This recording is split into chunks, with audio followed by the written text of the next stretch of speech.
So ప్రభురాకడకి ఎత్తబడాలి అంటే సంఘము దైవ బలాన్ని కలిగి ఉండాలి. దేవునికి స్తోత్రం కలుగును గాక. ఒకటి, పునరుద్ధాన బలాన్ని, ఆరోహణ బలాన్ని కలిగి ఉండాలి. అది అభిషేకము ద్వారా సాధ్యం. రెండవది, ప్రభురాకడకి ఎత్తబడాలంటే తేలికైపోవాలి. ఎటువంటి భారము, ఎటువంటి బరువు ఉండకూడదు. తేలికైపోవటం అంటే అర్థం ఏంటో చెప్పనా? ఎవరెస్ట్ శిఖరాన్ని ఎక్కేవాళ్ళు లేదా పెద్ద పెద్ద పర్వతాలు పైకి ఎక్కేవాళ్ళు పైకి ఎక్కుతున్న కొద్దీ అక్కడ గాలి సాంద్రత తక్కువ ఉంటుంది కాబట్టి వారి మీద ఉన్నటువంటి బరువులు ఒక్కొక్కటిగా తొలగించుకుంటారు. పైకి ఎక్కుతున్న కొద్దీ బరువులు ఒక్కొక్కటిగా తొలగించుకుంటారు పైకి ఎక్కేవాళ్ళు. ఇదే విధంగా ఎవరెస్ట్ శిఖరానికంటే కూడా పైన ఆకాశములో, మధ్యాకాశములో రాబోతున్నటువంటి యేసు ప్రభువును మనం కలుసుకోవాలంటే భూ సంబంధమైనటువంటి బరువులు ఏది కూడా ఉండకూడదు. మనం తేలిగ్గా ఉండాలి, తేలిగ్గా ఉండాలి. అదిగో ఆ విధంగా ఏలియా తేలిగ్గా ఉన్నాడు, ఆ విధంగా హానోకు తేలిగ్గా ఉన్నాడు, ఆ విధంగా యేసు ప్రభు పాపము అంటుకోకుండా తేలిగ్గా ఉన్నాడు. తేలిగ్గా ఉన్నటువంటి అర్థం ఏంటో చెప్పనా? నువ్వు తప్పు చేశావు, ఈ తప్పులో నువ్వు ఉన్నావని మన మనస్సాక్షి మన మీద ఏ విషయంలో కూడా నేరారోపణ చేయకూడదు. మన మనస్సాక్షి మన మీద ఏ విషయంలోనూ నేరారోపణ చేయకుండా జీవితమును కాపాడుకోవటమే తేలిగ్గా ఉంటాం. పాపము అనేటువంటి భారం ఉండకూడదు. ఇహలోక బంధాలు, బాంధవ్యాలు అనేటువంటి భారము ఉండకూడదు. అప్పుల భారము ఉండకూడదు. ఇవన్నీ కూడా మనిషిని కింద కీడ్చి పడేస్తాయి, పైకి వెళ్ళటానికి అవి ఒప్పుకో. కాబట్టి సంఘమా, ప్రభునందు ప్రియులారా, ప్రభురాకడ సమీపిస్తుంది కాబట్టి సులువుగా చిక్కులు పెట్టు, ప్రతి భారమును తొలగించుకొని తేలికైపోండి. తేలిక. ఎవరు మన ఇంటి దగ్గరకు రాకూడదు. మీరు లోను కట్టాలి, ఈఎంఐ కట్టాలి, మాకు అప్పులు కట్టాలి, సుబ్బారావు గారు ఉన్నారా, అప్పారావు గారు ఉన్నారా అని పొద్దున్నే అప్పులోళ్ళు ఎవ్వరు కూడా మన ఇంటికి రాకూడదు. అదే తేలిగ్గా ఉంటామంటే అర్థం అదే. ఎవ్వరు మన ఇంటికి రాకూడదు. మన మీద నేరం మోపటానికి ఎవ్వరు మన ఇంటికి రాకూడదు. మన మీద నేరం మోపటానికి ఎవరికి మనం అవకాశం ఇవ్వకూడదు. అదే మన జీవితాన్ని తేలిక చేసుకోవటం అంటే తేలిక. ఆ విధంగా తేలిగ్గా ఉన్న వాళ్ళే చక్కగా దైవ బలాన్ని స్వతంత్రించుకొని ప్రభు రాకడలో ఎత్తబడతారు. అందువల్ల ఆ యొక్క ఓడ పొడిగెంత చెప్పండి? 300 మూరలు. 300 మూరలు అనగా 450 అడుగులు. 450 అడుగులు అంటే ఎంత దూరం చెప్పనా నేను మీకు? 7 రైల్వే బోగీలు ఎంత బారుంటాయో అంత పొడుగు నోవాహు యొక్క ఓడ. 450 అడుగులు పొడుగు అంటే 300 మూరల పొడుగు అంటే 7 రైల్వే బోగీలు ఎంత బారుంటాయో, ఎంత పొడుగుంటాయో నోవాహు యొక్క ఓడ అంత పొడుగు. 7 రైల్వే బోగీలు పక్క పక్కనే మనం చూస్తాంగా, ఎంత బారుంటే అంత బారు. రైట్. నెక్స్ట్, ఆ ఓడ యొక్క వెడల్పు 50 మూరలు. చదవండి 6వ అధ్యాయం 15వ వచనం, ఆదికాండం. నీవు దాన్ని చేయవలసిన విధం ఇది. ఆ ఓడ 300 మూరల పొడుగును, 50 మూరల వెడల్పును. చాలు. వెడల్పు 50 మూరలు. ప్రియ సంఘమ, 50 మూరలు అనగా అర్థం ఏమిటి అని చూస్తే, 50 అనేటువంటి మాట గ్రీకు భాషలో పెంటా అని ట్రాన్స్లేట్ చేయబడింది.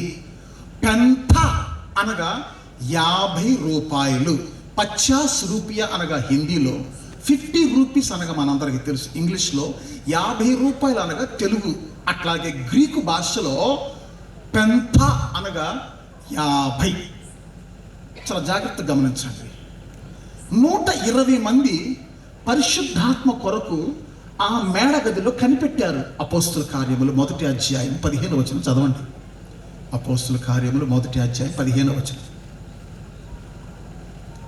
ఆ కాలం కాలమందు ఇంచుమించు 120 మంది సహోదరులు కూడి ఉండగా పేతురు వారి మధ్య నిలిచి ఇట్లనెను, సహోదరులారా యేసును పట్టుకొనిన వారికి త్రోవ చూపిన.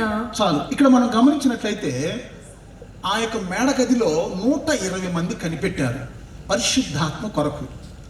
ఈ పరిశుద్ధాత్మ ఎన్నో రోజు దిగింది అని మనం చూస్తే 50వ రోజు వారి మీదకి పరలోకం నుండి దిగింది. అందువల్ల 50వ రోజు దిగింది కాబట్టి ఆ 2వ అధ్యాయం 1వ వచనములు ఏమనుందంటే పెంతెకోస్తు పండుగ దినమున అని వ్రాయబడింది. 1వ వచనం, పెంతెకోస్తు పండుగ దినము వచ్చినప్పుడు. చాలు. పెంతెకోస్తు అను పండుగ దినము వచ్చినప్పుడు ఏమిటి యొక్క పెంతెకోస్తు పండగ? ఇజ్రాయేలీలు ప్రతి సంవత్సరము తప్పకుండా ఆచరించవలసినటువంటి 7 పండగలు ఉన్నాయి. దేవుడు వారికి ఆ యొక్క పండగలు ఆచరించమని ఆజ్ఞాపించాడు.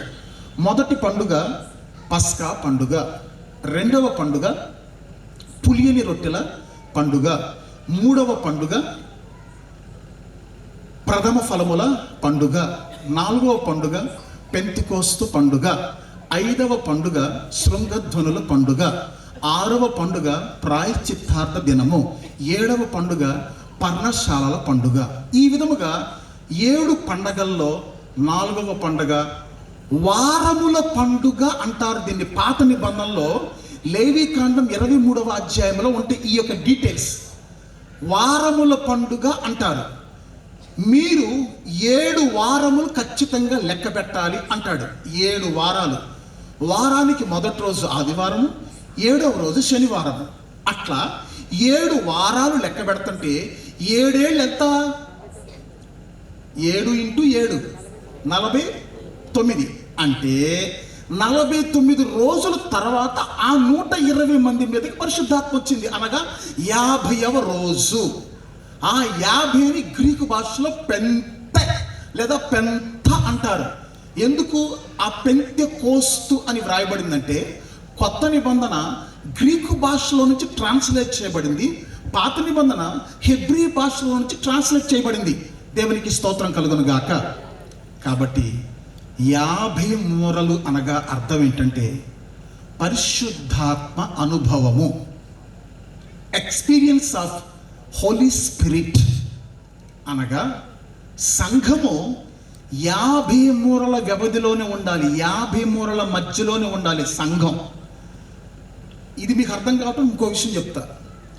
ఆ యొక్క ఓడ 50 మూరల వెడల్పు అన్నాడు కదా, అందులో ఉన్న జంతువులు కానీ పక్షులు కానీ పురుగులు కానీ లేదా ఈ 8 మంది మనుషులు కానీ 50 మూరలు దాటి ఒక మూర అటెళ్ళినా, ఒక మూర ఇటు వచ్చిన, ఒక 4 అంగుళాలు పొరపాటున అటు జరిగిన, ఒక 4 అంగుళాలు పొరపాటున ఇటు జరిగిన ఎందులో పడతారు? చెప్పండి ఎవరైనా. అది ఉన్నది మొత్తం 50 మూరల వెడల్పు. ఆ 50 మూరల వెడల్పు కాకుండా కొద్దిగా అవతలకి వెళ్ళినా, కొద్దిగా యువతలకు వచ్చిన ఎందులో పడతారు? నీళ్ళల్లో పడిపోతారు. అంటే సంఘము కాపాడబడాలంటే, సంఘము ప్రభురాకడికి సిద్ధపడాలంటే ఖచ్చితంగా ఆ ఓడ లోపల ఉండాలి. అనగా ఆ 50 మూరల వెడల్పు మధ్యలోనే ఉండాలి. ఆ 50 మూరల వెడల్పు మధ్యలోనే ఉండాలి. కొంచెం అటెళ్ళినా, కొంచెం ఇటు వచ్చినా, 51వ మూర ఇటొచ్చినా అటొచ్చినా సరే నీళ్ళలో పడిపోతారు. అనగా పరిశుద్ధాత్మ అనుభవం లేకపోతే, పరిశుద్ధాత్మ నింపుదల లేకపోతే ఒక విశ్వాసి అనేవాళ్ళు దేవుళ్ళో ఉండటానికి వీలు పడదు, లోకంలో మునిగిపోతారు. దేవునికి స్తోత్రం కలుగును గాక. పరిశుద్ధాత్మ పొందక ముందు పేతురు నీళ్ళలో మునిగిపోయాడు. కానీ పరిశుద్ధాత్మ పొందిన తర్వాత అదే పేతురు ఒక్క ప్రసంగానికి 3000 మంది పట్టబడ్డారు. హల్లెలూయా చెప్పండి గట్టిగా. సో సంఘానికి పరిశుద్ధాత్మ చాలా చాలా చాలా చాలా ముఖ్యం. ఇది చాలా మందికి ఏదో వింతగా విడ్డూరంగా ఉంటుంది. మేము అన్య భాషలో మాట్లాడుతుంటే కొంతమందికి నవ్వు వస్తుంది. నవ్వినా పర్వాలేదు, మీకు తెలియదు కాబట్టి మీరు నవ్వుతున్నారు, తెలిస్తే నవ్వరు. దేవునికి స్తోత్రం కలుగును గాక. సో సంఘము కరెక్ట్గా ఆ 50 మూరల మధ్యలో ఆ లోపల ఉండాలి. ఆ లోపల దేవునికి స్తోత్రం కలుగును గాక. నెక్స్ట్, ఆ యొక్క ఓడ ఎత్తు ఎంత? చదవండి 15వ వచనం, 6వ అధ్యాయం 15వ వచనం, ఆది కాండం. 30 మూరల ఎత్తును గలదై ఉండవలెను. 30 మూరల ఎత్తును గలదై ఉండవలను. ఇప్పుడు ఈ యొక్క